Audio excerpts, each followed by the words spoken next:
Team, we have a possible, we have a martyred down, possible fractured arm, composure, and follow protocol. First aiders.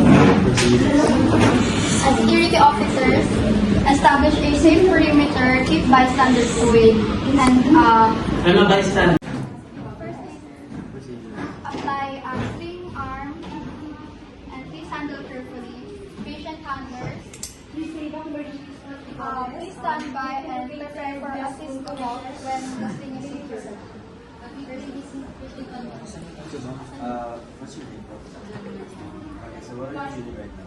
Any other feelings other than the arm? I think it's fractured.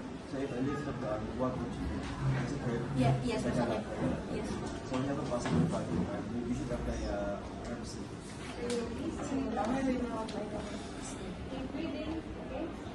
Stay still.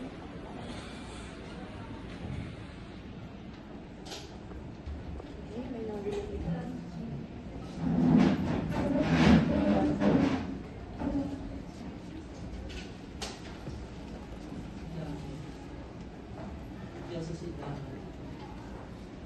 What is the first thing that security? Stop, everyone. What is the first? That's why you have a team, and the members will be monitoring the safety of the team because there might be changes that might happen. I'm Alaris. I threw gas. We're moving now. Actually, officer, Patient handler. You have a bleeding. sino yung Oh, isa dito, isa dito. First aider ako. Go, go, go, go. Go. He's injured. Minus. Keep away. Keep distance, keep distance. Oh. He's currently injured. Just stab him. He was hit. Yun na. He was bleeding now. Okay. Center is here. Here. Station your members here.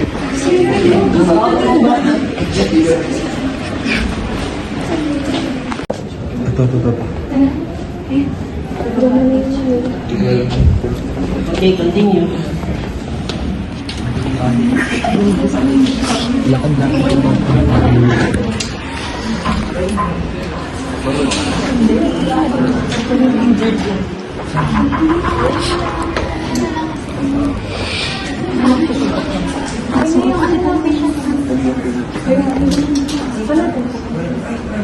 Hindi na magdadawin. Kausapin. Your life ba like? Tama lang. You still feel the blood flow through. Please move slowly and carefully.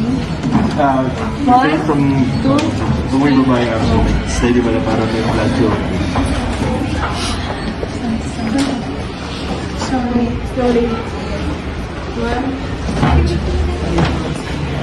Oh, that is the safer.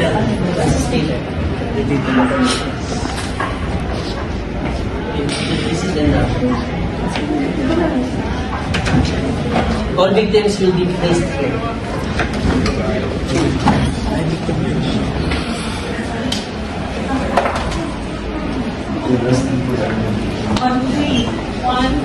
Time of incident. Time of incident recorded. Injury noted, possible fractured arm. And photos and videos documented, and also assist to walk procedure recorded. Documentation complete and ready for submission, leader.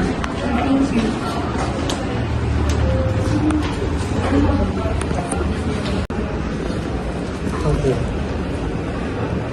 Let's look at the Team Charlie. I gave +1 for, you have +3 also for submitting earlier form. +1 for finalizing the documentation. I heard them talking about documentation. Okay, else.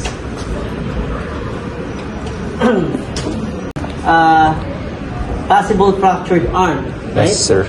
Possible fractured arm. Which arm is injured? Left arm. Left arm. Okay, left arm. That's noted. So let's have one volunteer from Team Charlie. Please remove the square knot. Steady. 10, 9, 8, 7, 6, 5, 4, 3, 2, 1. That's not how you remove the square knot. -2. Team Charlie. You're memorizing the techniques. But you need to analyze the situation, especially for the safety of both rescuers and the patients. So when I said some of your members were attacked, that's because you're not cataloging the environment. You have to catalog the environment. Okay? For both team? Ikaw muna lang. Gege. Okay? Sino magaling? Bibidyohan ko sa ating. Lagay sa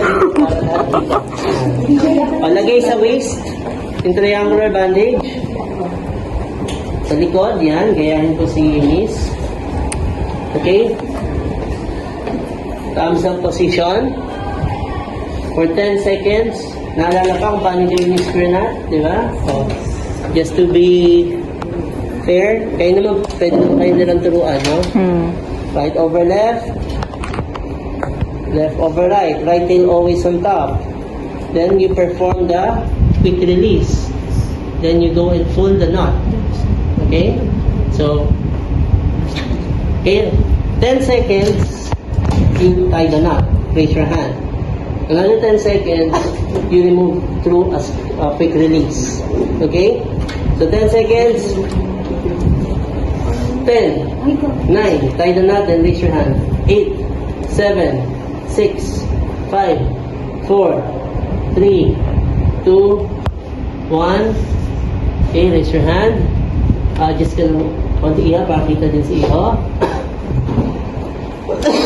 May deduction to sa team nyo pagka mali yung square na nyo. I told you to practice. Okay, steady. 10, 9, 8, 7, 6, 5, 4, 3, 2, 1, 0. Okay?